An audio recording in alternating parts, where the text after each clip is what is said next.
नमस्कार दोस्तों, स्वागत है आप सभी का हमारे यूट्यूब चैनल जय रानेस्ट में। तो आज का हमारा टॉपिक है ब्रेनल हार्डनेस टेस्ट।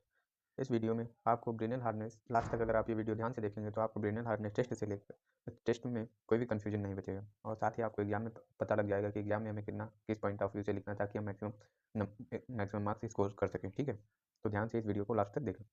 देखते हैं ब्रेनल हार्डनेस टेस्ट की डेफिनेशन क्या होती है। Brinell hardness test is a method used to determine the hardness of material by measuring the diameter of an indenter produced by harden steel ball, tungsten carbide ball under specific load.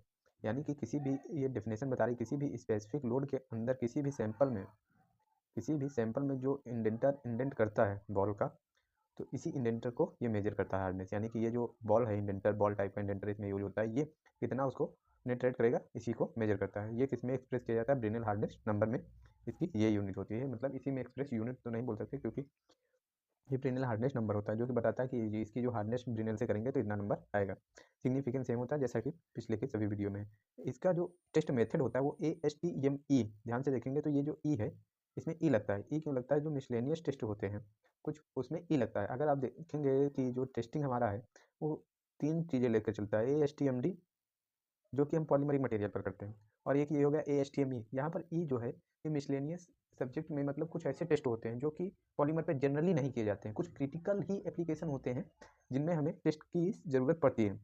Generally ये जो ब्रेनल hardness test है ये हमें metal पर करना पड़ता है, metal पर किया जाने वाला टेस्ट है। इसको पॉलीमर में जो थर्मोसेट पॉलीमरिक मटेरियल होते हैं उन पर बहुत कम ही किया जाता है, रेयर केस में किया जाता है हार्डनेस टेस्ट करने के लिए। और एक होता है ASTM-C, जो कि हमारे ये सिविल इंजीनियर के स्टूडेंट, जैसे हम लोग ASTM-D पढ़ते हैं वो लोग ASTM-C पढ़ते हैं टेस्ट मेथड में। सी का मतलब होता है यहाँ पर कंक्रीट, तो ध्यान रखेंगे इसमें ASTM-10 के थ्रू इसको करते हैं। अब इसमें कौन कौन से इक्विपमेंट हमें ज़रूरत होंगे? तो सबसे पहले तो जो मशीन पे हम टेस्ट करेंगे वो होनी चाहिए ब्रेनल हार्डनेस टेस्टिंग मशीन जो कि कैलिब्रेटेड हो, प्रॉपर वर्किंग कंडीशन में।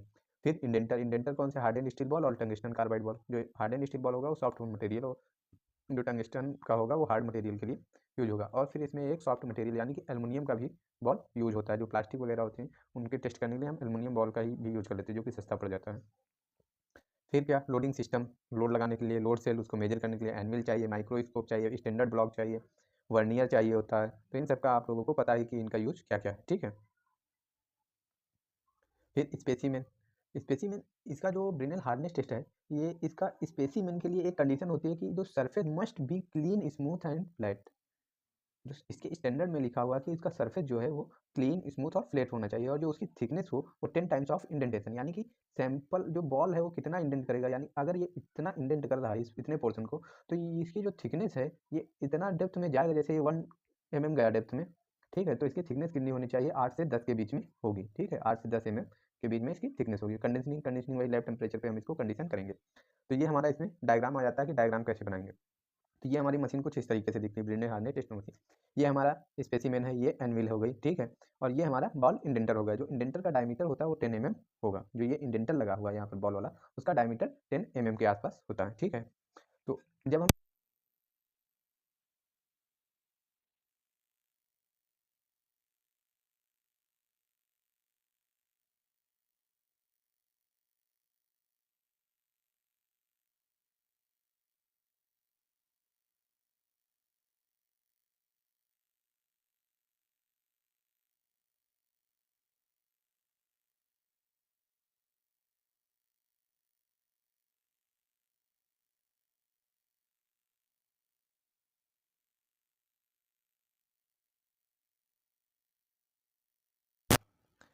प्रोसीजर में क्या करेंगे? First point, check the specimen as per standard, यानी कि स्टैंडर्ड के अनुसार हम स्पेसिमेन को अपने प्रिपेयर करेंगे। ठीक है, जैसा कि स्टैंडर्ड में लिखा हो। Check the machine is calibrated और नॉट, स्टैंडर्ड ब्लॉक से मशीन को चेक करेंगे कैलिब्रेटेड है या नहीं है। Place the specimen on the anvil under the indenter, indenter के नीचे स्पेसिमेन को हम रखेंगे। Select the proper ball diameter and load according to material, एक सीट होगी उसके अकॉर्डिंग हम डायमीटर और अपने मटेरियल के अकॉर्डिंग डायमीटर बॉल का और लोड को सिलेक्ट करेंगे। अप्लाई द लोड ग्रेजुअली, इसमें जो लोड होता है जैसे कि हम लोगों ने पढ़ा था लॉकवेल।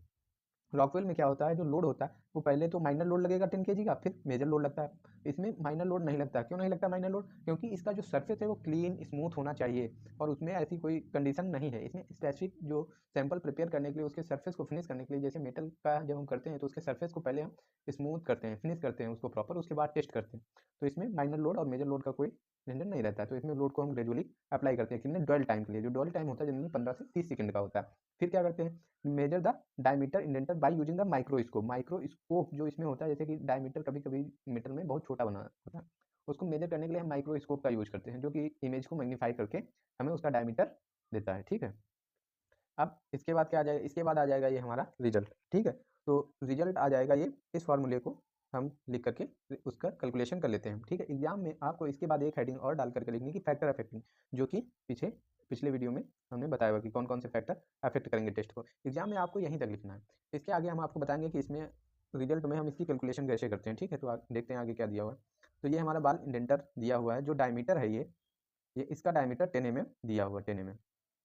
ठीक है, 10 mm का यूज करते हैं जनरली, और लोड को हम सिलेक्ट करते हैं। ये देखिए इस तरीके से हम इसमें प्लेट होती है, इसका सरफेस एकदम स्मूथ होता है, और उसमें अलग अलग जगह पर कर लेते हैं, परंतु याद रखेंगे कि एक से दूसरे के बीच में जो दूरी है वो 3 mm से ज़्यादा होनी चाहिए। ठीक है, तो अब देखते हैं इसका यहाँ से कैलकुलेशन। तो एग्जाम के पॉइंट ऑफ व्यू से यहाँ तक आपका क्लियर हो गया। ठीक है, तो यहाँ पर जो हम इसमें कैलकुलेशन करेंगे, अब यहाँ पर कि इसमें जो मेन कन्फ्यूजन का पॉइंट होता है कि पी हम कितना लेंगे, जैसे हम स्टील का कर रहे हैं।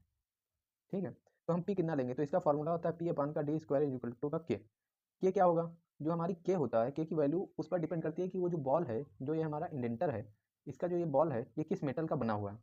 अगर ये स्टील का बना हुआ है, स्टील का, तो हम के की वैल्यू 30 लेंगे।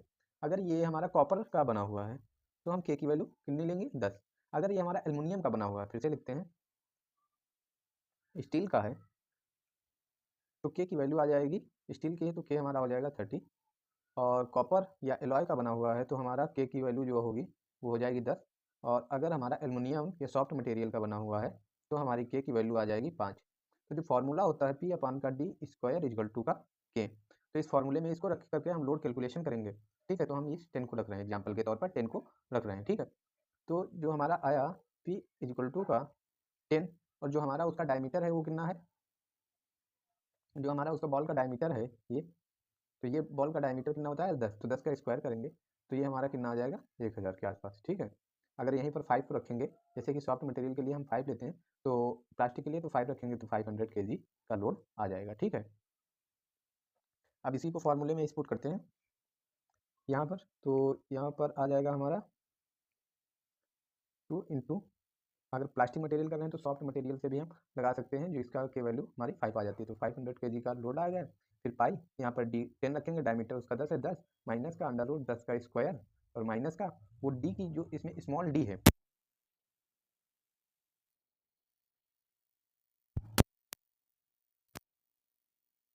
स्मॉल डी हमारा ये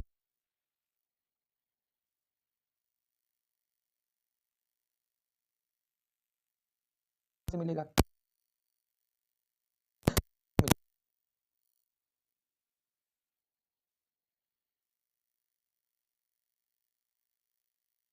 तो हम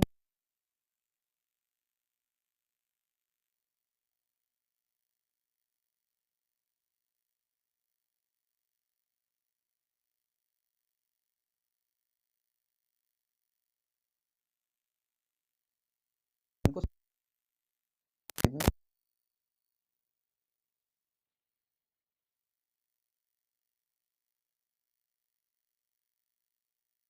कैलकुलेशन करेंगे।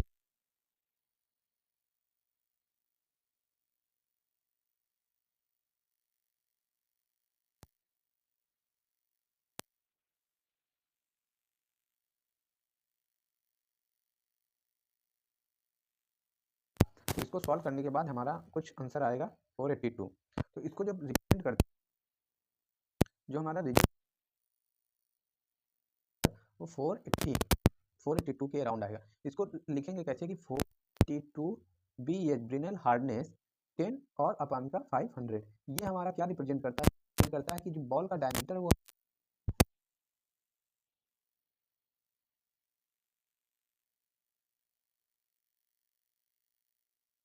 ब्रिनल हार्डनेस इतनी ज़्यादा नहीं होती है, जो पॉलीमरिक मटेरियल होता है उसकी ब्रिनल हार्डनेस नंबर जो है वो अराउंड 100 के नीचे ही लगभग आ जाता है, इससे ज़्यादा ऊपर नहीं जाता है। ठीक है, ज़्यादातर मटेरियलों का 100 तक ही रह जाता है, 100 के नीचे ही रह जाता है। ठीक है, तो इसको रिप्रेजेंट अच्छे से करेंगे, आप लोग ध्यान से देख लेंगे कैसे,